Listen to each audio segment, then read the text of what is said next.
It was terrifying, you know. I had to ask God to carry me across the finish line if he wanted to keep me alive. New this morning, a healthy, active Tulsa man had an unexpected experience with heart disease. I learned how quick action from a nurse saved his life. I was actually in probably the best shape I've been since maybe high school football 25 years ago. For Ben Dye, heart disease was not on his radar. He was on vacation with his wife and sons, fishing, hiking, and surfing. I mean, I got tired like anybody else would, but you know, no real signs of heart disease that were dead giveaways. One night, he woke up with his arm burning and shortness of breath. After 20 minutes, the pain subsided, so they chalked it up to a panic attack and finished their vacation. But when they got home, Ben felt the burning in his arm again. I had this heavy feeling on my chest.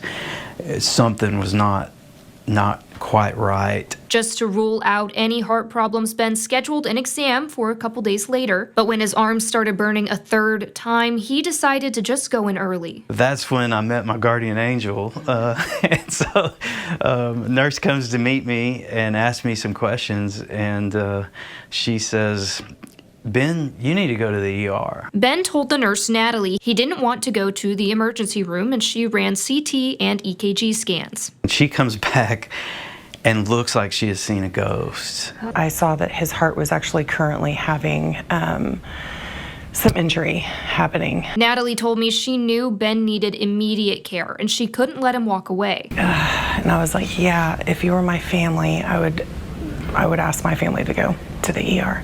She convinced Ben to go to the emergency room and called ahead so they would be ready for him. Trying to keep him calm, we talked about family, and that he had just came back from a family trip. He shared with me the ages of his kids, which is very close to my our youngest son, and so it really hit home. Once he got there, Ben went through a small procedure to check if there was any blockage around his heart. The cardiologist that was on duty that night comes around the corner and says, you know, Mr. Dye, and I don't remember exactly how he said this, but roughly it was, wow, not sure how you're still alive, but you have so much blockage, so much damage, that, you know, we just had to back out carefully, you know, don't want to disturb anything, but we've got to crack your chest open and start doing bypasses as quickly as possible if you want to stay alive. Oh, from a danger perspective, it was significant. You know, on a scale of 1 to 10, a 10. Dr. Richard Kassiri is a cardiologist with Ascension St. John. He explained Natalie's quick action in getting Ben to the emergency room might have saved his life. It's not normal necessarily for a person involved in a procedure to then actually act on the results of that procedure and care about the patient so much that they take all of this into their own hands.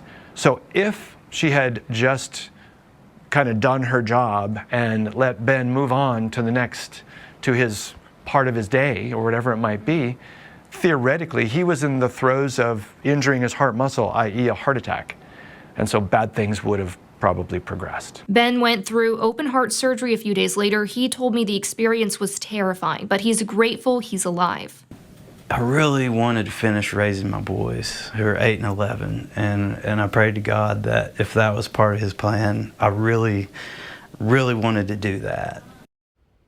Ben is now healthy and recovering. He told me he was even able to caddy for his son's golf tournament over the weekend and hopes his story encourages you to get your heart checked out. So if you want to set up a heart scan, we have information on how to do that in this story on fox23.com.